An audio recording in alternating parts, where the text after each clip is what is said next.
Senhor. Mais uma oportunidade que o Senhor me deu. Eu peço que o Senhor me dê de hoje, eu estou com muita febre.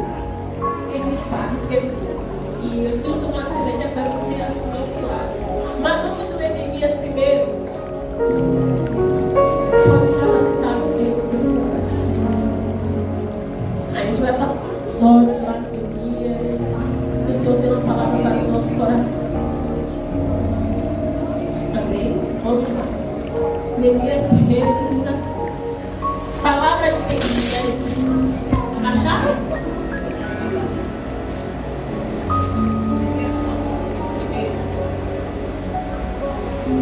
Todos acharam?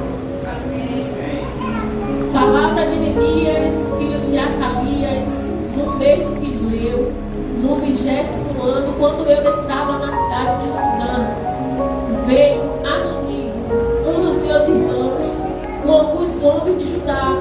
Então lhe perguntei a respeito dos judeus que escaparam e que sobreviveram ao exílio, e a respeito de Jerusalém. E eles me responderam: os restantes que sobreviveram ao exílio se encontram lá, na província. Estão em grande miséria e humilhação. As muralhas de Jerusalém continuam em ruínas, e os seus portões foram destruídos a fogos. Amém? Só que a gente conseguir, né? Fazer uma pincelada para a gente conseguir.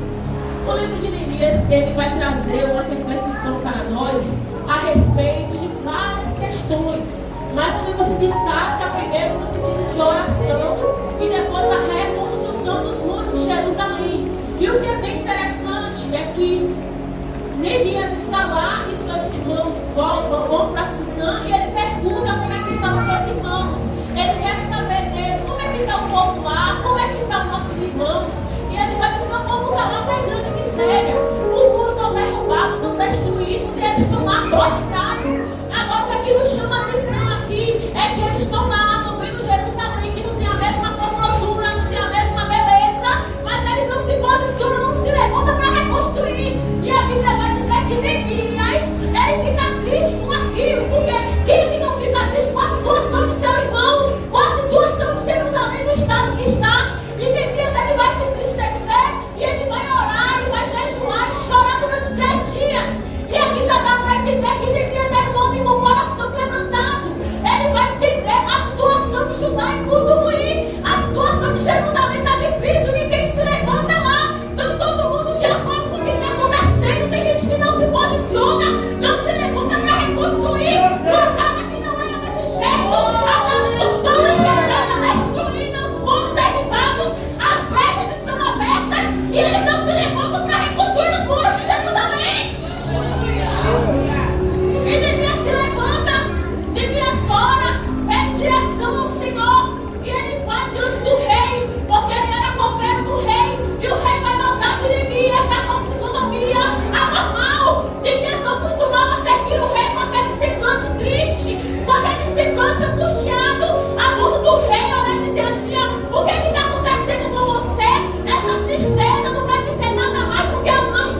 E o que é mais interessante disso é que mesmo sabendo de tudo que Neemias está fazendo, de que Neemias está proporcionando para o povo do seu coração e que Deus concordou com aquilo que ele ia fazer, a gente vai ter que entender que sempre vai ter um Sambalate, sempre vai ter um Tobias, e aí você para ou você vai continuar? Quanta gente parando porque tinha um Sambalate Tobias, quanta gente parando porque de calúnia, quanta gente parando porque de uma palavra mal direcionada e não soube falar, aí pega e lança pro seu irmão. E tem gente parando porque tem gente que não tem dó do que vai falar, que não quer saber o que vai falar, que não vai pronunciar. Já te falar, Tiago vai dizer que o poder do mal e do cuida da sua língua. Cuidado com o que você fala, cuidado com o que você vai ouvir e vai disseminar por aí, sem ter um pingo de certeza do que é verdade ou não.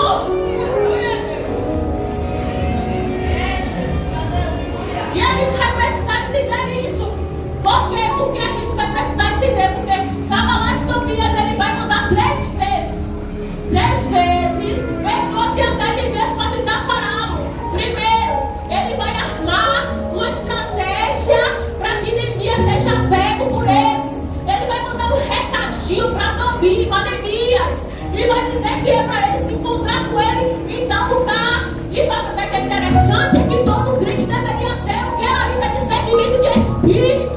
Para quê? Para quando ouvir uma conversinha, conseguir discernir o que está acontecendo, o que é de Deus e o que não é de Deus. E eles atam isso para Neemias. E o que é interessante, Neemias não para. Neemias continua construindo.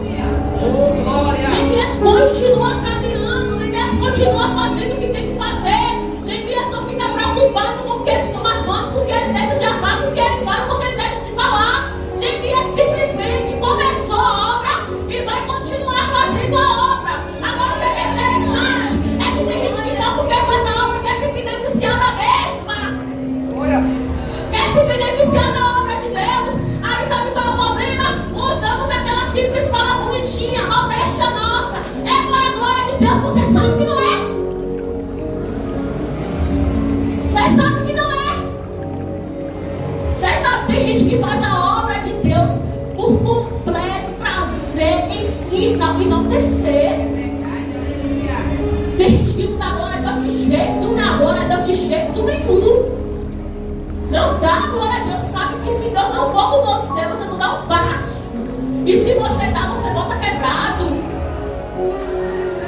E tem gente que quer glória para si. E o que é interessante é que a terceira tentativa, eles vão levantar uma calúnia contra Neemias. Vão dizer que Neemias foi reconstruir o templo